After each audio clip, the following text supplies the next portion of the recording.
Halo teman-teman semua, apa kabar? Ketemu lagi sama aku Santi, tetap produktif dan terus kejar mimpi. Sebelumnya maafkan aku ya teman-teman karena ini udah kayaknya lewat tahun juga ya. Aku udah nggak pernah upload video. Upload video itu terakhir di tahun lalu. Ya ini udah intinya udah sangat lama sekali sampai aku upload video ini lagi. Tapi ya nggak apa-apa ya karena kesibukan aku itu memang udah nggak bisa ditinggal dan ini pas memang ada waktunya. Jadi tolong dimaafkan teman-teman. Jadi kali ini tuh aku mau ngebahas topik yang cukup simpel aja sih. Yang juga sering banyak ditanyain sama mami-mami teman anak aku gitu kan di sekolah atau tetangga-tetangga aku yang setiap hari lihat gitu. Kenapa sih San selama ini antar jemput anak sekolah itu pakai becak? Kenapa nggak pakai alat transportasi lain misalnya motor atau sebenarnya sih karena jarak rumah aku ke sekolah anak aku deket juga gitu ya, kenapa nggak jalan kaki gitu kan, kenapa yang dipilih justru becak dibanding alat transportasi lain. Nah di sini aku mau jelasin karena kenapa aku milih becak itu bukan tanpa alasan teman-teman. Aku ini kan anaknya selalu punya pemikiran sendiri ya, dan aku perlu punya reason kenapa sih aku akan atau memutuskan untuk antar jemput sekolah anak aku itu pakai becak. Jadi aku punya 3 reason yang akan aku bahas ke kalian. Yang pertama itu aku pengen anak aku tuh punya core memory yang cukup indah waktu dia gede nanti atau besar nanti. Jadi aku pengen punya pengen menanamkan anak aku itu kenangan bahwa dulunya waktu masih SD dia sering diantar jemput mamanya atau kadang papahnya juga naik becak, dan di becak itu sepanjang perjalanan kan pelan ya teman-teman. Kalau becak kan nggak sekencang motor jalannya, jadi aku masih bisa cerita-cerita di becak sedikit gitu kan. Terus aku juga kadang masih bisa ngajarin pelajaran yang apa akan diajarkan di sekolah, atau pas ulangan aku bisa tanya jawabin lagi gitu loh di becak sebelum benar-benar datang ke becaknya. Jadi walaupun jaraknya deket tapi di becak itu aku bisa quality time sama anak aku, dan aku pengen itu sih di waktu gedenya dia nanti itu dia punya core memory yang cukup melekat di hati dan otaknya bahwa oh dia punya kenangan indah loh sama orang tuanya saat masih kecil. Karena kan anak-anak umur segitu itu tidak semua hal atau semua yang terjadi di kehidupan dia tuh dia akan ingat waktu gede nanti gitu ya. Kita aja tahu lah, mungkin dulu apa sih pas masa kecil kita hanya ingat beberapa hal kan yang mungkin memang membekas di hati kita, tapi nggak semuanya itu bisa kita ingat. Beda kalau orang dewasa kan bisa mengingat seluruh kejadian di satu hari itu atau di tahun itu, tapi kalau anak-anak kan beda teman-teman, jadi core memorinya masih terbatas. Jadi aku benar-benar pengen eh, kegiatan naik beca itu melekat di pemikiran dia dan hati dia gitu, sehingga dia itu punya hal yang bisa diceritakan di kemudian hari yang cukup berbeda gitu ya dibanding hal-hal yang hype di saat ini. Misalnya aku nggak pengen dia tuh keingatannya dulu pas masa kecil main handphone terus atau main gadget terus kan, itu kan ya menurutku sih kurang bervalue atau kurang terkesan ya. Karena aku di masa kecil pun dulu tuh aku naik becak gitu, itu juga sih. Jadi aku pengen anak aku tuh punya kenangan yang sama sama aku, bahkan sampai saat ini tuh aku masih ingat nama bapak becak yang dulu aku naikin tuh siapa. Ya itu namanya Pak Senen ya, itu long story lah ya.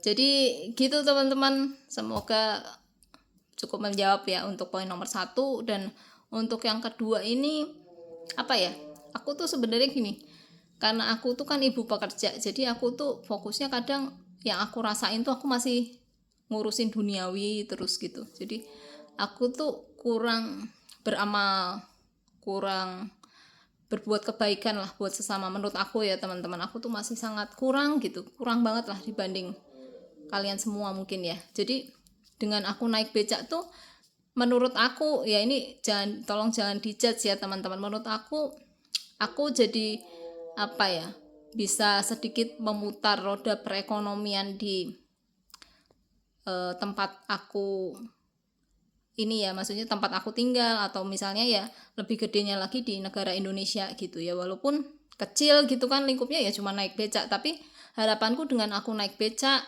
itu kan bapak becaknya juga jadi punya pemasukan gitu kan, terus ekonomi juga lebih berputar. Nah menurut aku masih bisa kontribusinya di sana gitu teman-teman, paling enggak kayak ada sedikit penebusan dosa lah, walaupun aku tuh ya aku ngerti aku masih perlu banyak beramal di hal lain juga gitu ya, makanya tolong jangan dijudge.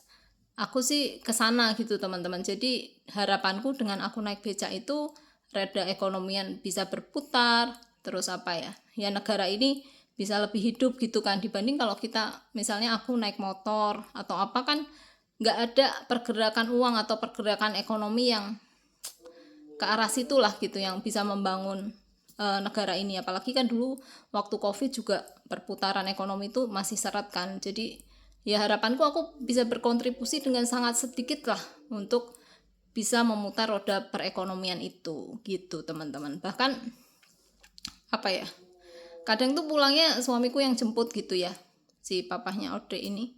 Nah aku minta dia juga naik becak. Kadang kan anak cowok itu lebih malas ya untuk apa ya naik becak gitu kan, tapi aku paksa dia kalaupun dia masih bisa jalan atau punya motor kan.